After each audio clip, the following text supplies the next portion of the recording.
Hi, I'm Mark Minnis, Director of Instruction at Golden Bear Golf Center in Carrollton, Texas. And I want to help you with your lag putting today. What I see is most amateurs struggle with distance control. Yes, they struggle to read the line, but really they struggle with distance control. The reason is they're trying to force acceleration, make a short backswing and pound the ball towards the hole in hopes that they get it right. Guessing which spasm you're going to hit it on is not a profitable way of doing this. I got to tell you, it's much easier if you take the tour player's approach, the better player's approach. It's typically a pendulum-like motion. In other words, swing the putter back and allow it to fall and strike the golf ball. Now, I'm going to show you how this works in a moment. But first, I'm going to introduce you to my two favorite training aids for putting. One's a ball on a string. This one's tough. You need an eye hook. You screw it into a golf ball, tie about 24 inches of string to it, and this becomes a perfect pendulum to practice with.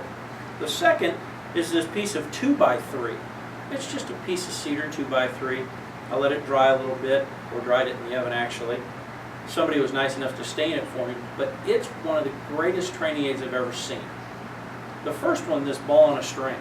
When you swing the putter, the ideal would be for the putter and the ball to swing together to get this feeling of what a pendulum actually moves like. If the more you move the putter in this manner, the more you get used to the ball and the club swinging together, the better you're going to get. This is a practice motion that I do quite frequently to keep from getting this forced motion going on in my putting stroke. Once I've got that pendulum-like feel, I like to go out to the putting green and hit a few putts. I'm not talking about aiming at a target and trying to hit it a certain distance.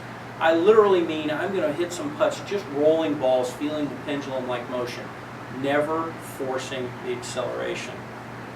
Now some of you are going to say, well, it's not going to accelerate. Well, law of a pendulum is simple. It swings back. Guess what's making it go here? Gravity. Gravity is an accelerator. That putter's falling at 32 feet per second. So I know it's accelerating. So I can trust that if I can create a pendulum, I'm allowing the putter to accelerate. Here's where the board comes in. I see people all the time that force acceleration. What that generally means to me is when they practice striking this board, and all I'm doing is lining up my putter to the square end of the board,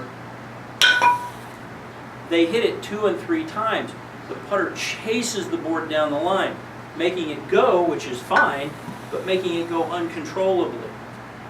When someone with a pendulum-like motion does this, things change. The pendulum causes the putter to run into the board, and the board nearly stops the putter. But the energy is transferred from the putter to the board, much like it will be from the putter to the ball. Now the ball's not going to stop the putter, it's going to go on through. So in a normal stroke, we're going to see about a balanced swing. Fortunately for us, we don't have to learn very much to make this work for us. If we can get a pendulum working, what it boils down to is learning to make slightly different lengths of swings. I frankly go to the putting green and practice making different lengths of swings and kind of watch what the ball does when I'm going to play a different golf course. I know immediately whether the greens are slower, faster than my normal green that I putt on. So practicing on this board, learning to tap the board, and learning to tap it with different lengths of swings, where the board still jumps away, where we're not forcing it, is teaching yourself to put a good, solid roll on the ball. I know this is going to help you. You need to get a piece of board, 16 inches long or so, get a ball on a string, practice with these, and see what happens. I guarantee when you learn to hit the board only once, you're going to get it figured out.